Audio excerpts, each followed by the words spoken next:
केसरी नंदन,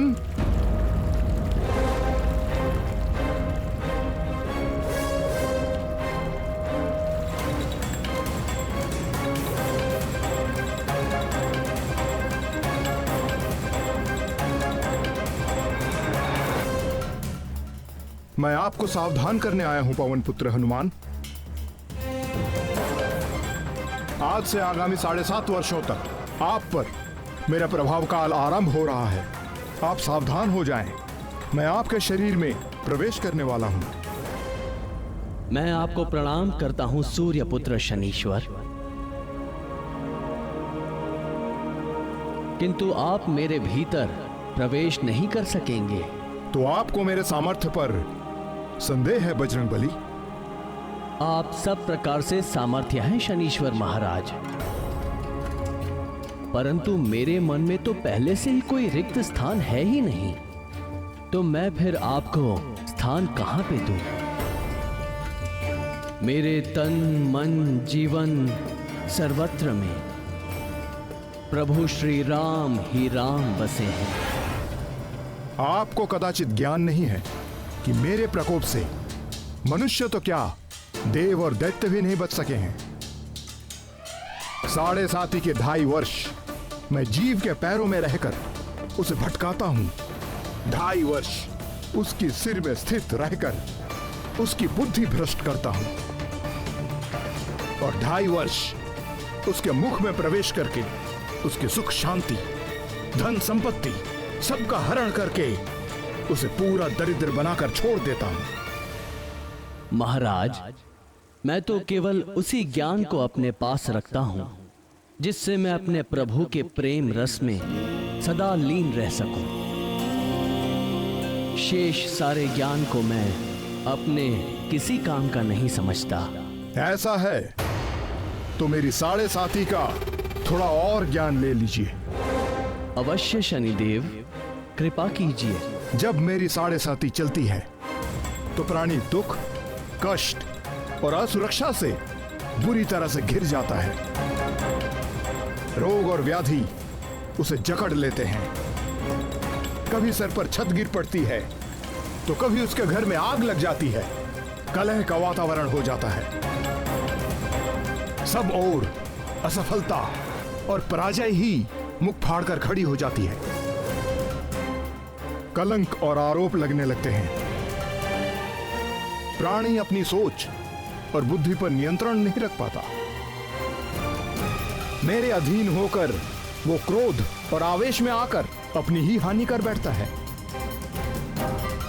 मन व्यथित रहता है, वाणी कठोर बोलता है, सुख नष्ट हो जाता है, संपत्ति का नाश हो जाता है, दुख, ग्लानि और शोक, इसके अतिरिक्त उसके पास कुछ भी नहीं रहता।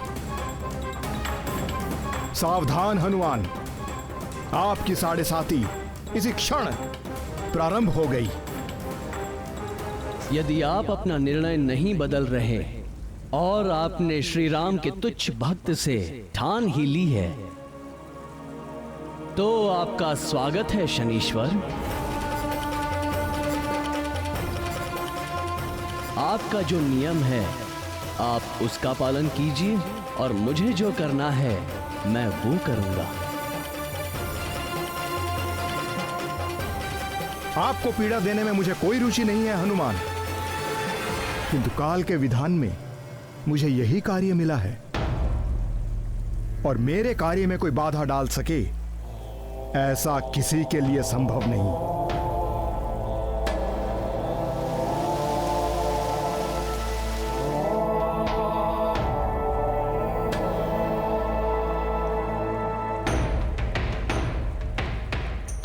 जय श्री राम, जय श्री राम, जय श्री राम, जय श्री राम, जय श्री राम, जय श्री राम।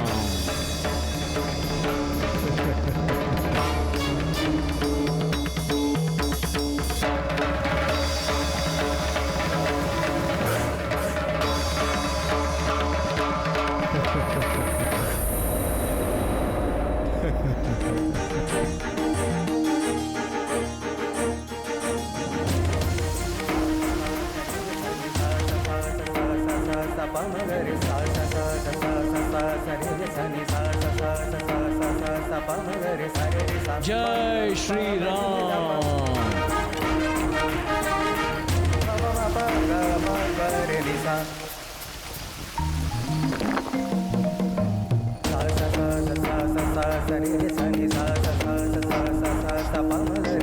ये क्या कर रहे हैं पवन पुत्र? सिर में खुजली हो रही है महाराज। खुजली हो रही है तो तेल इत्यादि जैसा कोई उचित उपाय करो। नहीं नहीं महाराज, मेरे स्वभाव को यही उपचार भाता है। जय श्री राम।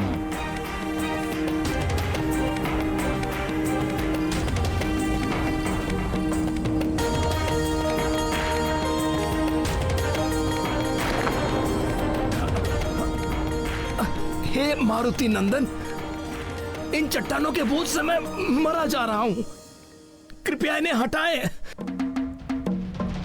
क्षमा करें शनीश्वर महाराज, जैसे आप काल के विधान से विवश हैं, वैसे ही मैं अपने स्वभाव से विवश हूं। जय श्री राम।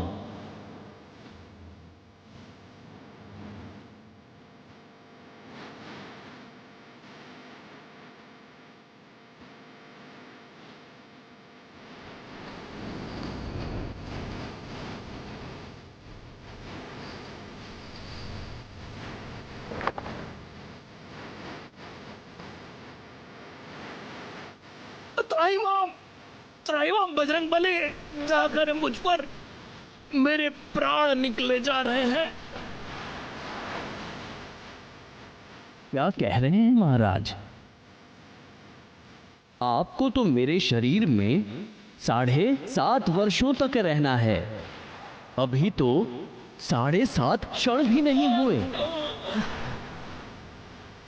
अपने प्राण बचा के रखिए। नहीं नहीं महाबली, मुझे क्षमा कर दीजिए।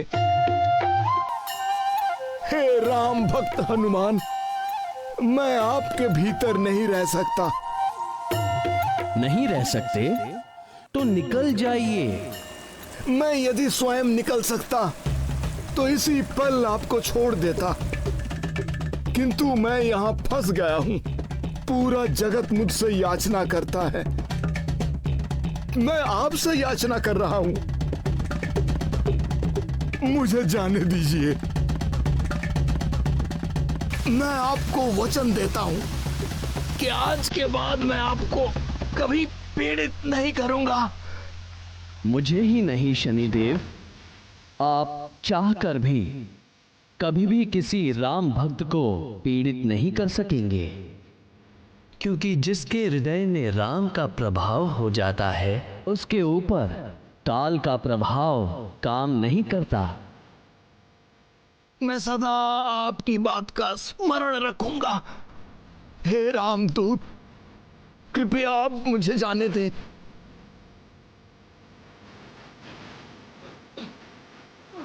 जय श्री राम।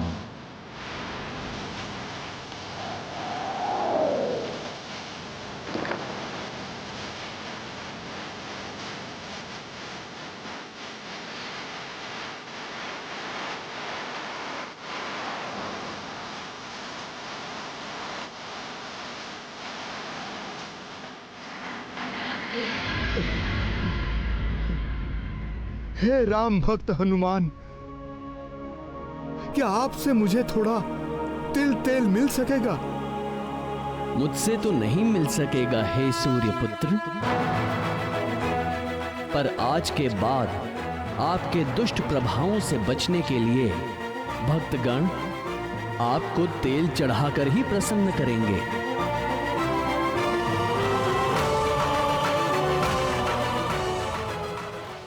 वो तो शनिदेव ने शीघ्र ही उनसे संधि कर ली, अन्यथा बजरंगबली पूरे का पूरा पर्वत अपने शीश पर रख लेते। श्री भगवान के भक्तों पर काल का प्रभाव नहीं होता। कहते हैं कि प्रभु का नाम एक बार लेने से ही करोड़ों पापों का नाश हो जाता है।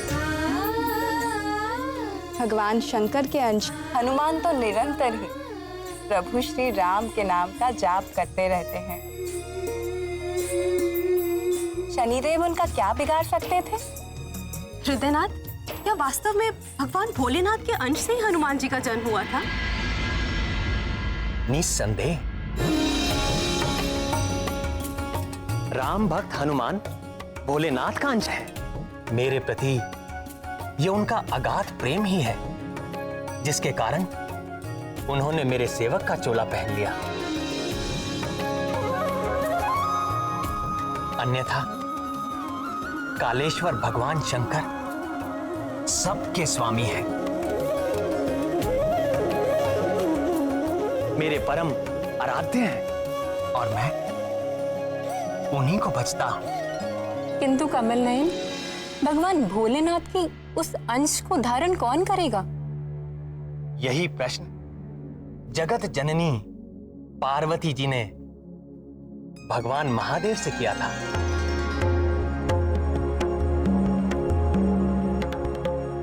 अब आप ही बताइए भोलेनाथ ने क्या उत्तर दिया था? स्वर्गलोक की एक अप्सरा है जिसका नाम है पुंजिक स्थला। स्वर्गलोक की अप्सरा? अप्सरा ने वानर को जन्म दिया, किंतु यह कैसे हुआ स्वामी? मेरी इच्छा होने पर महामाया सब कुछ संभव कर देती है।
अति सुंदर, अति सुंदर।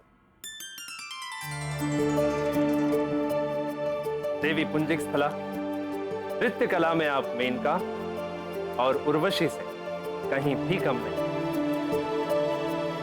यहां बैठे सभी देवता नृत्य के पारखी हैं, किंतु कोई भी आपके नृत्य में दोष निकालने में समर्थ नहीं। सब आपका अभिनंदन करते हैं।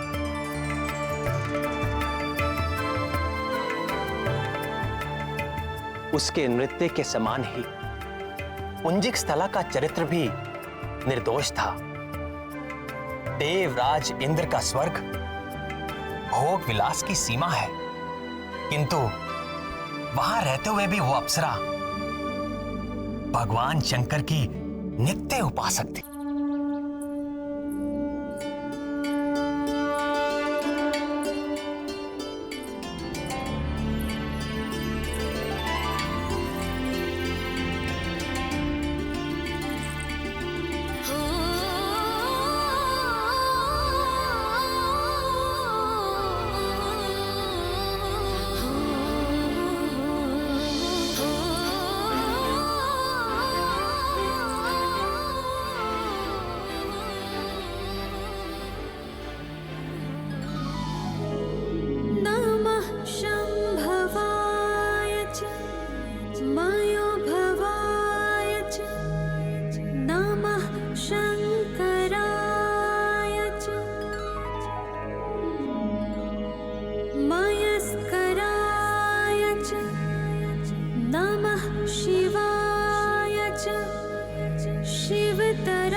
तत्पुरुषाय विद्महे महादेवाय धीमहि तन्नो रुद्रः प्रचोदयात्।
ये तो वानर का शिशु है।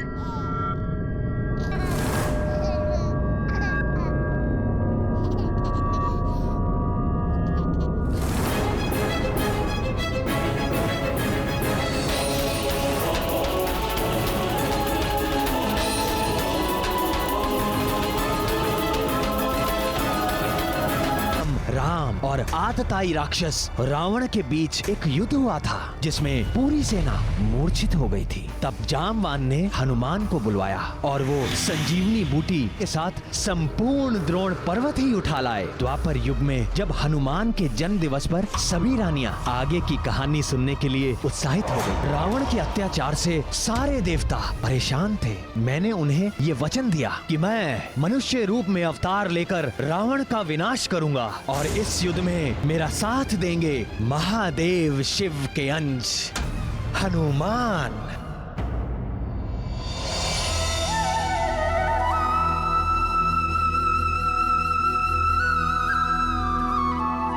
कर्म प्रधान विश्व करी राखा, जो जस करई सो तस फल चाखा। समस्त संसार कर्म की गति से बंधा है।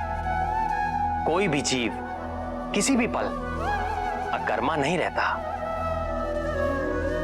मनुष्य के जीवन का निर्माता वो स्वयं है। जो जैसे कर्म करता है वैसा ही शुभ या अशुभ फल उसे मिलता है।